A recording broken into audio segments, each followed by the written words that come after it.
Dans un royaume lointain et prospère, vivait un roi sage et juste, mais il se faisait vieux et n'avait pas d'héritier. Il était temps de choisir son successeur, quelqu'un qui gouvernerait avec la même sagesse et la même intégrité.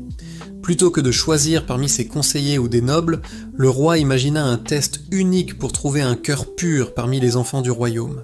Un jour, il fit une annonce sur la place du marché. Il distribuerait à chaque enfant une graine très spéciale. Celui qui me rapportera la plus belle plante dans un an, déclara le roi, sera mon héritier et le prochain souverain de ce royaume. L'excitation gagna tout le pays. Chaque enfant reçut sa graine et rentra chez lui, rêvant de devenir roi ou reine. Parmi eux se trouvait un jeune garçon nommé Léo. Il était connu pour son honnêteté et sa passion pour le jardinage. Il planta soigneusement sa graine dans le meilleur pot avec la terre la plus fertile et l'arrosa chaque jour avec dévotion. Les semaines passèrent, puis les mois, mais rien. Absolument rien ne poussait dans son pot. Léo était désemparé. Il changea la terre, essaya un autre pot, le plaça au soleil le plus radieux, mais la graine refusait obstinément de germer. Pendant ce temps, les autres enfants du village se vantaient de leurs plantes magnifiques, aux fleurs éclatantes et aux feuilles luxuriantes. Le cœur de Léo se serrait de honte et de déception. Le jour du jugement arriva enfin. Tous les enfants, en habits chics, marchèrent vers le château avec leurs super plantes.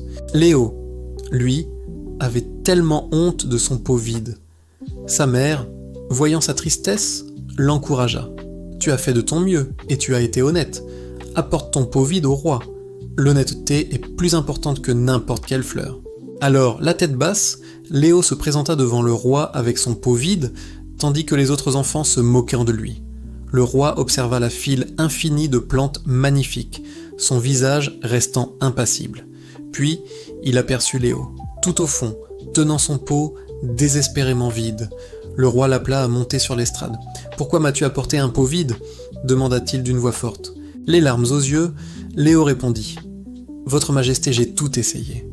J'ai planté la graine que vous m'avez donnée, je l'ai arrosée chaque jour, mais elle n'a jamais poussé. J'ai échoué. » Un grand silence s'installa dans la cour. Puis, le roi sourit et s'adressa à la foule. « Voilà votre prochain roi, » annonça-t-il en posant une main sur l'épaule de Léo. « Il y a 1 an, je vous ai donné à tous des graines bouillies. Elles ne pouvaient absolument pas germer. Je ne sais pas comment vous avez tous obtenu ces plantes magnifiques, mais je sais que seul Léo a eu le courage et l'honnêteté de se présenter avec le résultat de la graine que je lui avais confiée. » Le roi avait enfin trouvé son digne successeur, un garçon dont la plus grande qualité n'était pas le talent, mais l'honnêteté.